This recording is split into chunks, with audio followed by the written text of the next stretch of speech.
Iestāstiet man lūdzu, ka šādas sašvīkātas debesis, kas paliek no dienas garumā ilgušas lidmašīnu trašu vilkšanas, jeb lidmašīnu izsmidzinātajām mastēm, izstāstiet man, ka tas ir dabiski. Iestāstiet, neizstāstiet. Iestāstiet, ka šī svina pelēkā gaisma, kas vienmēr paliek aiz šīm izklīdušajām mastēm, kas izveido svina pelēku tādu plīvuru virs mākoņiem, tad arī tas ir dabiski. Iestāstiet man, ka šīs spokainās astes un šis paskats, kas paliek no tā pāri pēc švīkāšanas jau no pulkstens 9 no rīta, tagad jau ir kaut kur 5 pēcpusdienā. Iestāstiet man, ka tas ir dabiski.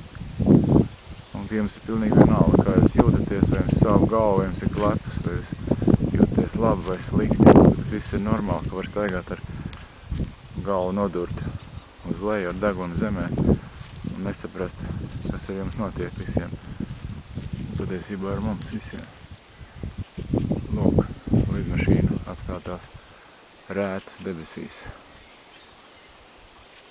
Tāds laiks maitā visu un visu. Nākamā diena.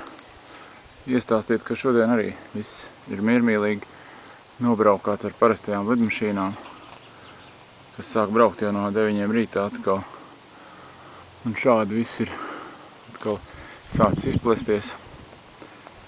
Iestāstiet man, ka šī aste arī ir parasta un dabīga. Šie pelēkie svina plīvuri tiek aizausti atkal priekšā debesīm, ka tas ir normāli.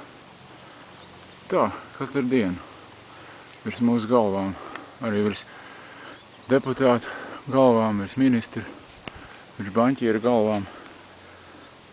Ja gadījumā kāds no viņiem sazvērstīgi mūs te visus mēģina apsmidzināt, tad